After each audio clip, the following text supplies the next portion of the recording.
Hello, beautiful souls! Welcome to my channel. So if you're new here, please don't forget to like and subscribe for more videos. So for today's reading will be para sa lahat ng mga Gemini this coming 2025. So titingnan natin kung ano ang mensahe ni Universe kay Gemini this coming 2025. So Universe, ano ang iyong mensahe kay Gemini this coming 2025? This coming 2025, Gemini, you need to think very wise pagdating sa mga opportunities or mga plano na iyong gagawin this coming 2025. So, kailangan, if kung mga offer na opportunity sa'yo this coming 2025, you need to be sure na okay siya, hindi siya conflict sa mga ibang plans mo. And also, if you're also planning on something naman this coming 2025, you need to, alam mo yun, kailangan pag nagdesisyon ka, talaga yung buo, hindi yung may pag-alinlangan or alam mo yung may pagdududo or hindi 100% yung decision mo this coming 2025. So, medyo magagalit si Gemini this coming 2025 ha. So, nasa di ba dapat 2025 maganda yung yung bungod sa'yo. Kasi parang Gemini, magagalit ka.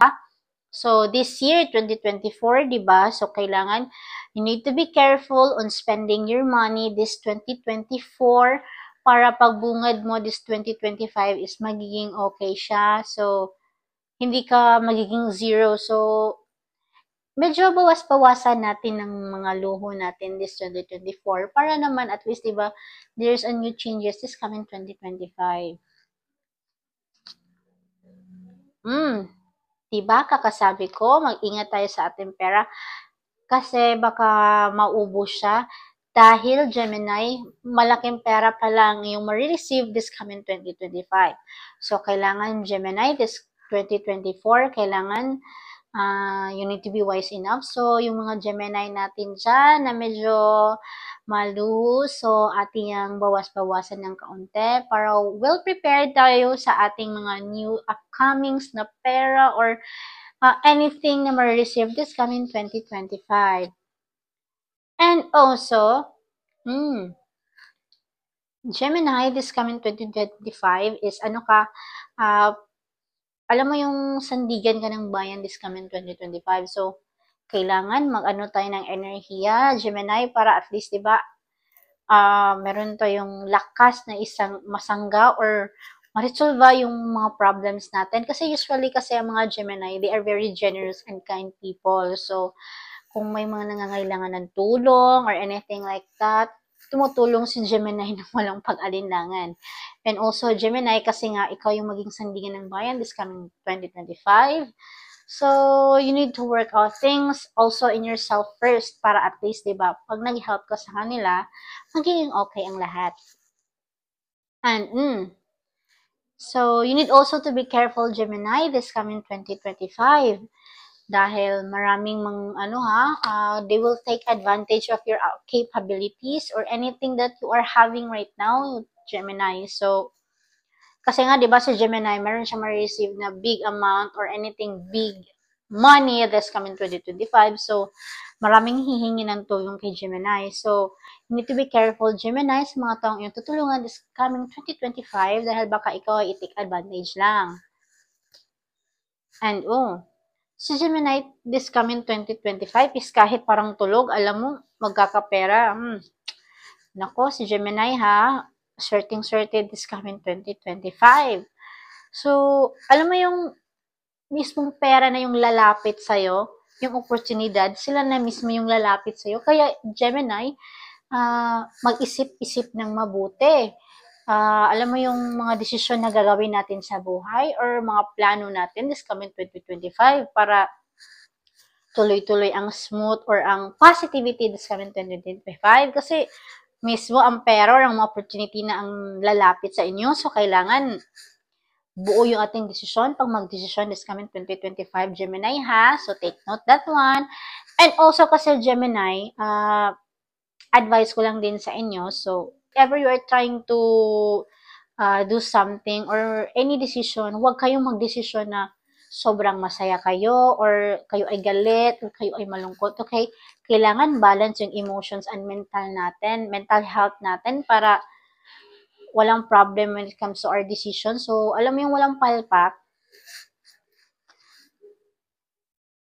This coming 2025 din naman, si Gemini is para siyang propesya. Okay, so marami kang ilalahad or anything like marami kang sasabihin sa mga tao, your family members, your friends, or anything. Para kang trumpeta na magdadala ng mensahe sa kanila.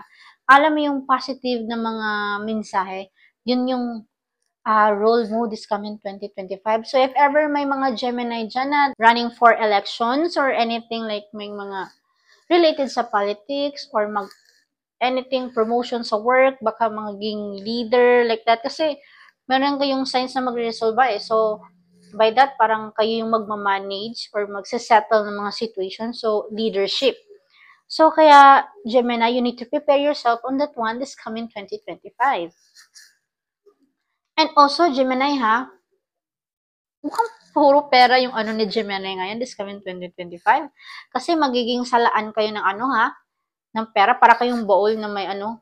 Alam niyo yun, parang kayo yung mismo yung magbibigay ng pera or magbibigay ng offer din sa ibang tao. Kasi nga, sobra-sobra yung nare-receive nyo this coming 2025. Kasi ano kayo para kayong Knight of Swords, mga Gemini. Kayo yung mga hidden weapon, kumbaga, pag sa gera. Alam niyo yun, kasi kayo yung kayo yung hindi basta-bastang natutumban, kahit na parang medyo nahihirapan ng iangat, pero try hard. Ganun yung mga Gemini Ano sila very strong, independent person. So, usually yung mga Gemini nga, sila yung nasa pantawid dagat or nasa abroad. So, sa mga nakanotice yan, ganun yung mga Gemini. Kasi ano sila they are very strong people. Dual personality kasi yung mga Gemini. They know how to switch their emotions, their anything pagdating sa sitwasyon. So, they know how to face it properly. So, ganun yung mga Gemini. So, also Gemini, there will be a new life, alam nyo, new living this coming 2025. Kasi nga, as what I've said, diba, ano kayo marami kayong oportunidad, pera na ma-receive this coming 2025. So, positive yung ano ni Gemini ngayon. Yung feeling na nakaka-excite kasi nga, 'di ba, new life, new opportunities. My God, is this for real? So, ganun yung mafe-feel ng mga Gemini this coming 2025 kasi wish fulfillment siya Parang automatically 2024 pa lang alam na nating nag-grant na yung wishes natin this 2025. So, sobrang excitement yung mafe-feel natin dito. So, thrilling siya na parang hindi mo alam yung mafe-feel. Kasi lahat ng mga plano ni Gemini this coming 2025 is victorious So, siya lahat is mangyayari or anything na wini-wish niya this year, mangyayari kaagad in just one snap lang dito sa 2025. So, positive outcomes lahat yung mangyayari sa kanya this coming 2025 kay Gemini. So, titingnan naman natin ang angel guide ni Gemini this coming 2025. So, angel guide, ano ang iyong may advice or may mensahe kay Gemini this coming 2025? So, there's nothing to worry about in any challenges na iyong na face ngayon this 2024 Gemini dahil you are always angel guided. So, by 2025 naman, ikaw ay magiging guided din as always and you're also angel protected. So, anything that you are facing right now is hindi ka kailangan mabahala or matakot dahil lahat ng iyan ay iyong makukonquer or iyong ma-resolve this coming 2025. And also, Gemini, you need to be also honest with your communication. So, honesty and communication. So, kung ano mo yung kinakatakutan mo or alam mo yung hindi mo ma-express totally, especially within yourself to other people. So, there's nothing to worry about that, Gemini, dahil anything, kung ano yung gusto mong sabihin, anything, kung ano ka, ilabas mo yan, okay? Ilabas mo yung totoong ikaw. Kasi hindi naman kailangan na makinig ka sa mga opinyon ng mga tao na sa iyong paligid. So, anything, as long as okay ka, hindi ka nakatapat ng ibang tao, so, go lang ng go, Gemini. So, also, Gemini, everything that you are planning right now is sacred. So, lahat ng iyong mga plano, lahat ng iyong mga gusto this coming 2025 is siya, magfo-fulfill. So, yung mga plans mo, you need to work things out talaga, at least naman, di ba? So, lahat ng mga plans ni Gemini this coming 2025 is sacred. So, lahat ng iyon is magko-conquer or walang, alam mo yung walang, alam mo yung parang walang maano dyan, also walang mag-fail. So, anything is magpo-prosper siya, especially if in goodwill lahat yung mga wini-wish or ating mga plano na gagawin this coming 2025. So, everything is, raise your vibration lang this coming 2025, Gemini, dahil lahat naman is positive naman yung ma-receive mo this time. So, anything na may mag-a-attempt na mag-aano ng mga negative, so, i-ignore mo lang or better to cut them out pagdating dyan. So, let's just also see in your Moonology kung ano yung mga sides or anything na magko-connect sa inyo na other zodiac sign this coming 2025. So, you will be connected with the Leo new moon this coming 2025, and Moonology cycle will be connected to Leo. So, this is in new moon. So, your confidence is your key to success. So, kailangan yung mga Geminis dyan na mga hindi totally confident. So, wag mabahala. Okay, face your fear. So, ignore mo lang yung mga taong nasa paligid mo na which is giving you negative vibes. So, push hard kasi meron ka namang rewards na ma-receive. So, by this time kasi, may leadership si Gemini this coming 2025. So, anything na mag-a-ask ng help or anything na problems na ma-receive this 2025 is at least, di ba, ikaw yung magsisettle. So, lahat ng mga decision is nasa sa iyo. So, ikaw yung either yes or no. So, anything your situation na ma-receive, any situation na may encounter mo this coming 2025 is, lahat yun is by your decision. And also, believe in the impossible, Gemini, this coming 2025. So, if anything is like parang may doubt ka sa self mo this 2025 or mga plans mo this 2025, huwag mo siyang i-continue. So, if ever may mga decision ka na hindi sure, so, kailangan kung mag-decision ka this 2025 or what you're planning pa lang this year is at least, di ba, kailangan buo na yung decision mo kasi you need to prepare yourself this coming 2025 kasi nga you have a lot of obligations kasi nga there will be a lot of opportunities na ma-receive mo this year. And anything like, meron ding mag-a-ask ng help. So, kailangan you are mentally and emotionally capable to solve all of it. So, this 2025, the end of tough cycle approaches. So, siya? So, yung mga problem mo this 2024, so by this year, ma-resolve na yan within this year. So, by means, yung problem mo this year is hindi na siya magiging connected this 2025. So, wala nang problem. So, a new start, a new life yung mangyayari this 2025.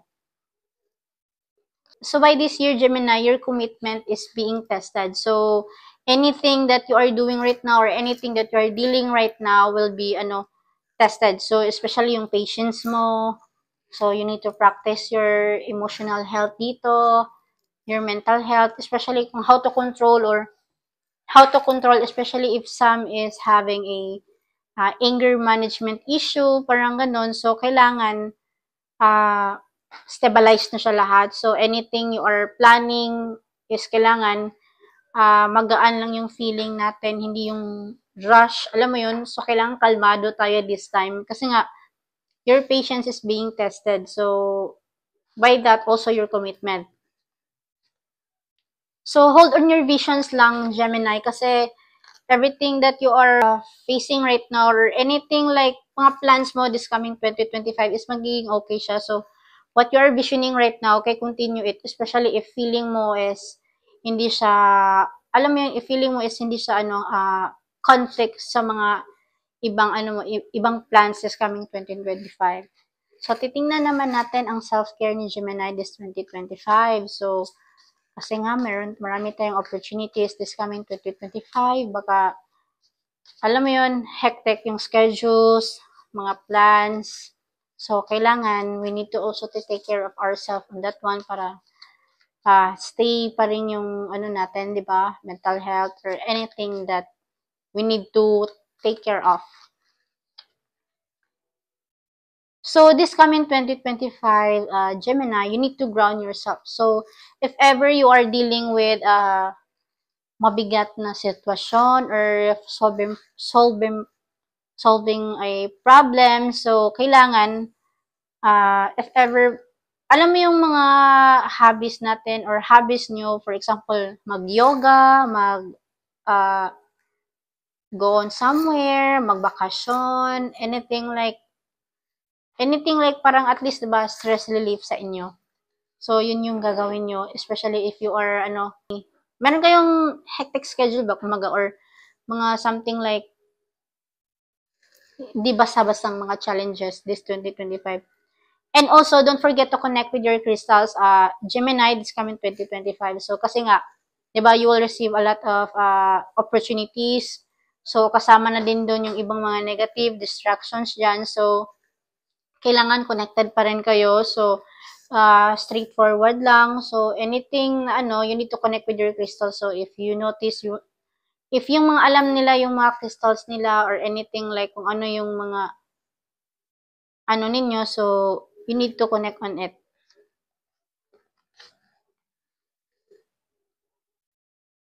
So, this 2025, Gemini, after New Year, so you need to clear your energy field, okay?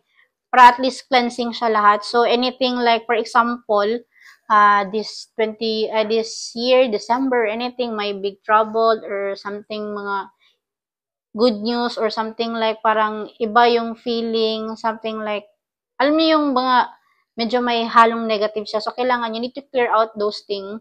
You need to clear out those things kasi nga, you need to start your energy for a new year. So, new start siya. So, kailangan balance.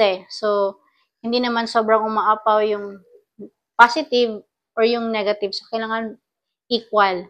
So, at least, diba, alam mo kung ano yung gagawin mo. So, you need to clear out those things this coming 2025, Gemini, ha? For example, this January, okay? After sa New Year. So, kailangan at least meron tayong i-cut out dyan. We need to do cleansing on that thing. At least, diba, pag bagong New Year, bagong me, anything, new vibes, anything is new. So, yun yung gagawin mo this coming 2025. And also, you need to also, don't forget to hydrate yourself always this 2025. Kasi nga, you will be so busy, baka malimutan mong i-take care yourself. So, ina-aware ka na you need to stay hydrated this year. So, yun lang. If you are new in my channel, please don't forget to like and subscribe for more videos. Bye!